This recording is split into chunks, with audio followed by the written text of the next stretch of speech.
Have you ever heard a melody so enchanting it could charm the birds from the trees? In the sun-drenched landscapes of ancient Greece lived a man whose music could do so much more. This is the tragic story of Orpheus, the master musician, and his beloved Eurydice. In the idyllic fields of Thrace, where olive trees shimmered under the Aegean sun, Orpheus would sit and play his lyre. His talent was a gift from the gods, his music so divine that it wove a spell over all who heard it. Wild beasts, from the timid deer to the fierce wolf, would gather peacefully at his feet, captivated. Rivers would slow their currents, and the very leaves on the trees seemed to rustle in perfect harmony with his enchanting tunes. His music wasn't just sound, it was a force of nature, a testament to the profound power of beauty and art.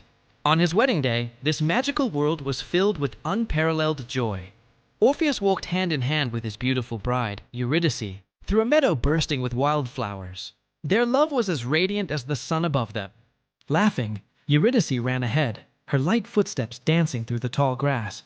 But in an instant, joy turned to horror. A venomous viper, hidden among the flowers, struck her ankle. She cried out and collapsed. Orpheus rushed to her side, his heart shattering as he watched the life fade from her eyes. The world's most beautiful music fell silent, replaced by an unbearable grief. Consumed by sorrow, but fueled by an unyielding love, Orpheus made a decision no mortal had dared before. He would journey to the underworld to bring her back. With his lyre as his only shield, he approached the dark, cavernous entrance to the realm of the dead. His mournful song lulled the fearsome three-headed god dog, Cerberus, into a deep slumber. The grim ferryman, Charon, who carried souls across the River Styx, was so moved by the melody of loss that he agreed to transport a living man. Orpheus's determination, woven into every note, propelled him deeper into the darkness. He finally reached the throne room of Hades, the lord of the underworld, and his queen, Persephone.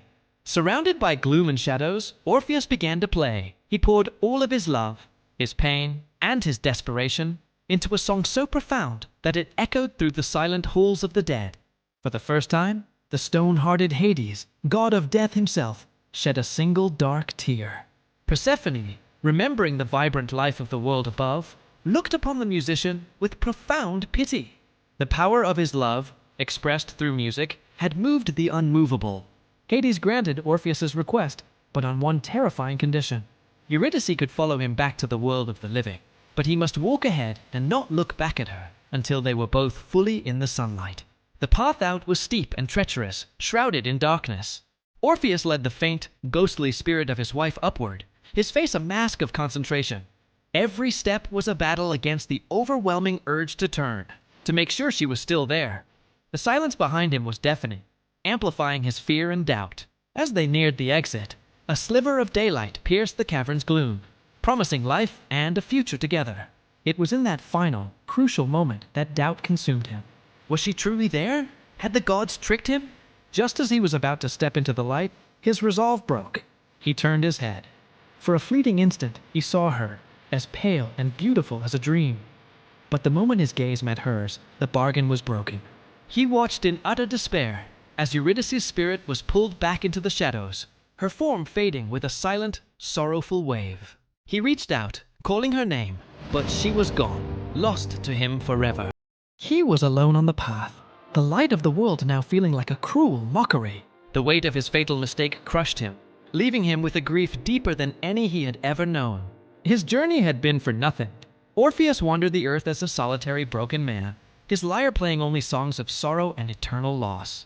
His music, once a source of joy, now only echoed his unending heartbreak. After his death, the gods, moved by his tragic love, placed his lyre in the night sky as the constellation Lyra, a timeless reminder of the musician whose love was so powerful it challenged death itself, and whose sorrow would echo through the ages.